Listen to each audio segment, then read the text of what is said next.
மேல இருக்கட்டும், நாம இங்க ரெஸ்ட் எடுப்போம். அண்ணனை டிஸ்டர்ப் பண்ணாம அவரை பக்கம் திரும்பி பார்க்காமயே இருப்போம்.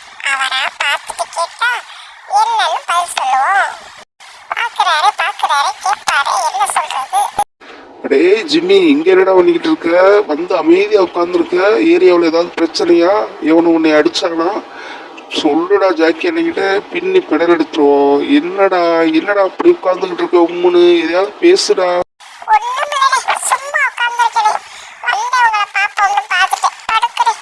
கொஞ்ச நேரம் தலையை சாச்சு ரெஸ்ட் எடுக்கிறேன். நீங்க ஒன்றும் ஒரே பண்ணிக்காதீங்க, சரியா? நீங்க வாட்டில் இருக்கணும். நீங்க மேல ரெஸ்ட் எடுக்க, நான் கீழே ரெஸ்ட் எடுக்கிறேன். அதெல்லாம் எந்த பிரச்சனையும் இல்லை. நம்மளை தாண்டி பிரச்சனை எதுவும் வராதுன்னு நீங்க வாட்டில் இருங்கண்ணே. கவலையை விடுங்கண்ணே.